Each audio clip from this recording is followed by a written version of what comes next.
Udah seneng-seneng ada 20.000 kuota haji tambahan. Malah dibagi rata sama jalur khusus. Padahal jemaah reguler harusnya jadi prioritas. Oknum dari Kemenang ini kemudian menyampaikan, ya ini juga berangkat di tahun ini, tapi harus ada uang percepatan. Kan range-nya macam-macam, ada yang 2.400 sampai dengan 7.000 US dollar per kuota. Harusnya ya dipakai buat antrian yang pertama itu kan, tapi perjualbelikan. Bahkan seperti paman saya sendiri itu ya, sampai dia meninggal, dia belum sempat untuk naik haji udah meninggal duluan. Kuota haji tambahan kan harusnya bisa buat ngurangin antrian jemaah reguler. Lah, kok malah jadi ladang bisnis gelap?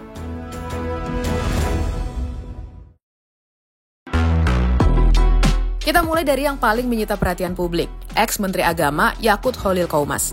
KPK periksa Yakut tanggal 7 Agustus 2025 sebagai saksi. Setelah pemeriksaan itu, KPK menaikkan status dari penyelidikan ke tahap penyidikan. Yakut juga dicegah ke luar negeri selama proses jalannya penyidikan. Yakut diperiksa lagi tanggal 1 September 2025, lagi-lagi sebagai saksi. KPK membuka kemungkinan Yakut akan diperiksa lagi. Nggak cuma Yakut, KPK juga periksa Dirjen Penyelenggaraan Haji dan Umroh Hilman Latif terkait teknis pembagian kuota dan operasional di lapangan. Dari pihak travel, nama ulama Ustadz Khalid Basalamah juga keseret. Ia dipanggil KPK sebagai saksi dan mengembalikan uang terkait urusan kuota ke KPK. KPK juga panggil bos Maktur, Fuad Hasan Masyhur. Beberapa hari kemudian rumahnya digeledah. Penyidik menyita dokumen terkait perkara ini. Kami profesional 41 tahun tidak mungkin ya. Visa itu gratis, masa kami mau dibahluli, nggak mungkin ya gitu. Tidak ada yang kami tahu 41 tahun pemerintah Saudi memberikan itu semua free. Jadi tidak ada bilang timbal balik apapun, tidak ada. Kuota real kami sebenarnya dari kementerian ada jauh lebih besar. Dari sederet orang yang diperiksa, sampai sekarang KPK belum tetapkan satupun tersangka. Awalnya DPR lewat Pansus Haji curiga, kok tambahan kuota haji sebanyak 20.000 dibagi rata, masing-masing 10.000 untuk haji reguler dan 10.000 untuk haji khusus. Padahal aturan mainnya jelas, reguler 92%, khusus 8%. Jadi harusnya jatah haji khusus cuma 1.600 kuota. Imbas pembagian 50-50 yang tidak sesuai aturan ini, kursi jemaah haji reguler jadi kegeser.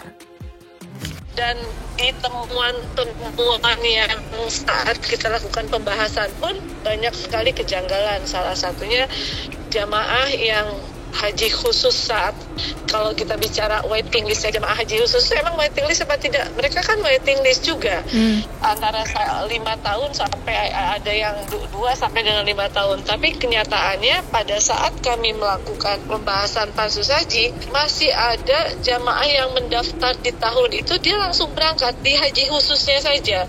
Artinya memang ada upaya-upaya yang dengan kasat mata, dengan mata telanjang saja kita sudah melihat bahwa haji khusus pun diperjualbelikan kepada para jamaah yang mereka sanggup membayar lebih tinggi, maka dia akan langsung diberangkatkan.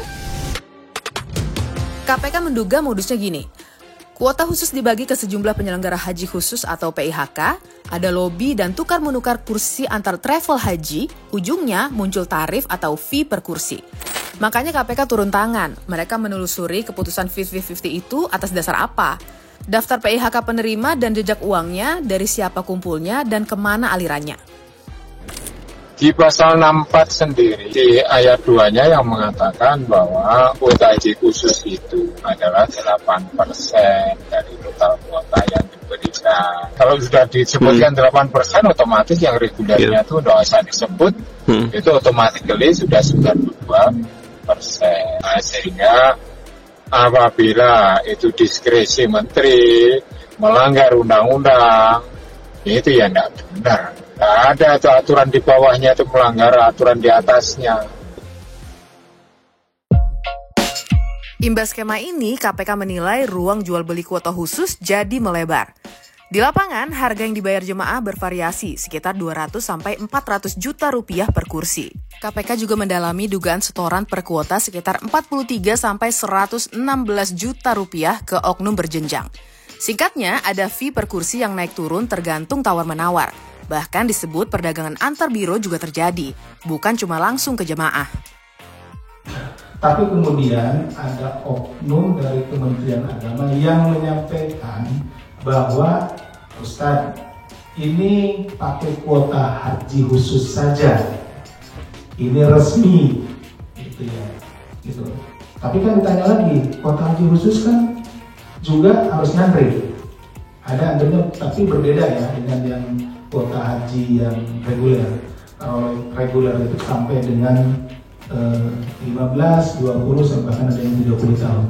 Nah ini kalau kuota haji khusus itu tetap ngantri juga setahun, 2 tahun tidak salah ya. Seperti itu. Ditanya, lah ini kami mau berangkat tahun ini gitu ya, T0 istilahnya. Jadi daftar tahun itu berangkat di tahun itu juga seperti itu. Nah, oknum dari Kemenak ini kemudian menyampaikan, iya, ini juga berangkat di tahun ini, tapi harus ada uang percepatan. Nah, memberikanlah uang percepatan, kalau tidak salah itu 2.400 ya per kuota, 2.400 US ya, dolar seperti itu. Kan range-nya macam-macam, ada yang 2.400 sampai dengan 7.000 US dollar per kuota. Nah kemudian dikumpulkanlah uang itu sama KBRI, kumpulkan, nah diserahkanlah kepada oknum. Nah, mereka berangkat haji tahun itu juga, benar seperti yang dijelaskan oleh si oknum tersebut tahun itu. Tambahan kuota mestinya ngedorong antrean reguler. Tapi karena skemanya melenceng dari aturan, mereka jadi harus sabar nunggu giliran berikutnya. Saya tetap merasa kesel dan sedih dong, karena untuk orang-orang yang kebanyakan yang mengantri haji itu kan udah berusia juga. Bahkan seperti paman saya sendiri itu ya, sampai dia meninggal, dia belum sempat untuk naik haji udah meninggal duluan. Jadi selama dana haji itu dikorupsi, kan istilahnya dia itu memperpanjang antrian, itu bikin orang yang udah daftar yang harusnya bisa jadi nih dia tahun ini bisa haji, tapi gara-gara dikorupsi nggak bisa naik haji, terus ternyata dia udah keduluan meninggal, kan itu sangat-sangat merugikan. Ya kalau kaget mah kaget ya, sebenarnya kan yang sedihnya tuh itu kan masalah sederhana ya, masalah ngantri lah, budaya ngantri di kita itu kan sebenarnya dari hal terkecil aja, yang orang bawah aja ngantri itu udah nggak jadi budaya kan di kita kan. Harusnya yang jatah kuota itu diberikan kepada orang-orang yang sudah ngantri, ini malah diperjualbelikan. Itu kan yang jadi akhirnya di negara. Tambahan 20.000 kuota haji 2024 datang dari lobi-lobi tingkat tinggi. Oktober 2023, Presiden Jokowi bertemu MBS, Perdana Menteri sekaligus putra mahkota Kerajaan Arab Saudi di Riyadh. Hasilnya, Indonesia dikasih bonus 20.000 kursi untuk musim haji berikutnya. Pemerintah umumin total jemaah Indonesia jadi 241.000 kuota, yaitu 221.000 kuota dasar dan 20.000 kuota tambahan. Tapi lalu terbitlah SK Menak nomor 130 tahun 2024 soal pembagian 10.000 reguler dan 10.000 khusus. Dari sinilah pembagian 50-50 jadi polemik. Juru bicara Yakut, Hana Hasbi, menyebut ada bagian di pasal 9 Undang-Undang Haji yang jarang dibahas, yakni soal ruang diskresi bagi menteri untuk membagi kuota khusus. Saya mengistilahkan ini, mungkin teman-teman Kumparan lihat tweet saya soal pasal tuyul, karena dia seperti diabaikan, tidak pernah dimunculkan. Padahal kita bicara kuota tambahan yang sebetulnya yang berlaku itu adalah pasal 9. Pasal 9 itu memberikan ruang diskresi bagi menteri untuk membagi kuota khusus itu sesuai keadaan lapangan. Gitu ya. Jadi karena sifatnya tambahan, dia kan selalu di belakang tuh dan dapatnya. Menurut KPK, hitungan awal kerugian kasus kuota haji ini tembus sekitar 1 triliun rupiah. Angka sebesar itu datang dari keuntungan travel atas jual beli kuota tambahan yang harusnya nolong antrean reguler. Ini yang bikin publik panas, apalagi ini urusan ibadah. Sayangnya ini bukan pertama kalinya ranah haji jadi celah buat korupsi. Dulu juga pernah, tahun 2006, mantan Menteri Agama era Presiden Megawati, Said Agil Husin, dihukum 5 tahun penjara dalam perkara korupsi dana abadi umat. Bahkan banding sempat diperberat jadi 7 tahun penjara. Lalu ex-Menteri Agama era Presiden SBY, Surya Dharma Ali, tahun 2016 divonis 10 tahun atas kasusnya soal penyelenggaraan haji dan manipulasi kuota. Kenapa ya kasus ini bisa terulang? Menurut ICW, inti masalahnya ada di transparansi. Publik nggak bisa lihat dan melacak giliran mereka dengan jelas.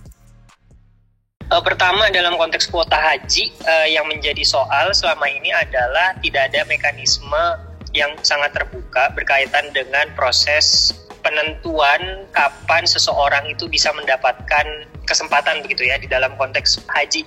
Karena yang menjadi salah satu catatan ICW adalah publik yang ingin naik haji itu kan hanya mendapatkan informasi mengenai kapan mereka akan menunaikan ibadah haji tanpa mengetahui jika ada kuota yang kosong apakah bisa dipercepat atau tidak begitu. Nah, dalam konteks tersebut yang menjadi hal penting dan belum ada mekanisme yang bisa dilacak oleh publik adalah ketiadaan sistem informasi tersebut.